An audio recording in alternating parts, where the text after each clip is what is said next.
So, hey, good morning to you. And I will confess, being in the attic is not exactly the same thing as being on a mountaintop.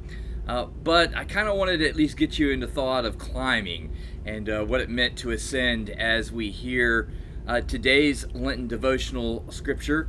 I'll be sharing the story from Matthew chapter 17, verses 1 through 9. It reads as follows. After 6 days, Jesus took with him Peter, James, and John, the brother of James, and led them up a mountain by themselves. There Jesus was transfigured before them. Maybe I'll get lucky in today's reading and some kind of transfiguration experience will happen behind me. So Jesus was transfigured. His face shone like the sun, and his clothes became as white as the light. Just then there appeared before them Moses and Elijah talking with Jesus. And Peter said to Jesus, "Lord, it's good for us to be here. If you wish, I'll put up 3 shelters, one for you, one for Moses, and one for Elijah."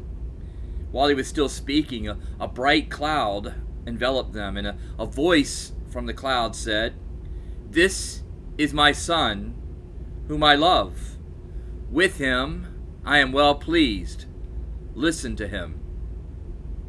When disciples heard this, they fell face down to the ground terrified, but Jesus came and touched them.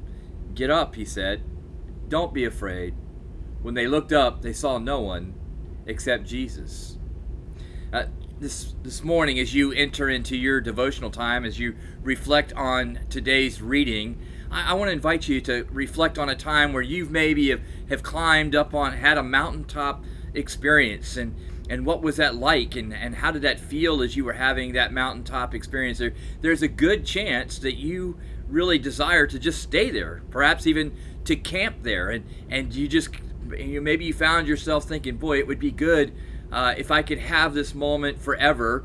And then about that time, your phone rang, your children figured out where you were hiding, your notification went off, or something called you back to reality, back to earth.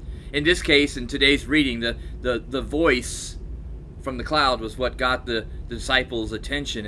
And I just want to invite you to think for a moment that what the voice said, "This is my Son in whom I am well pleased."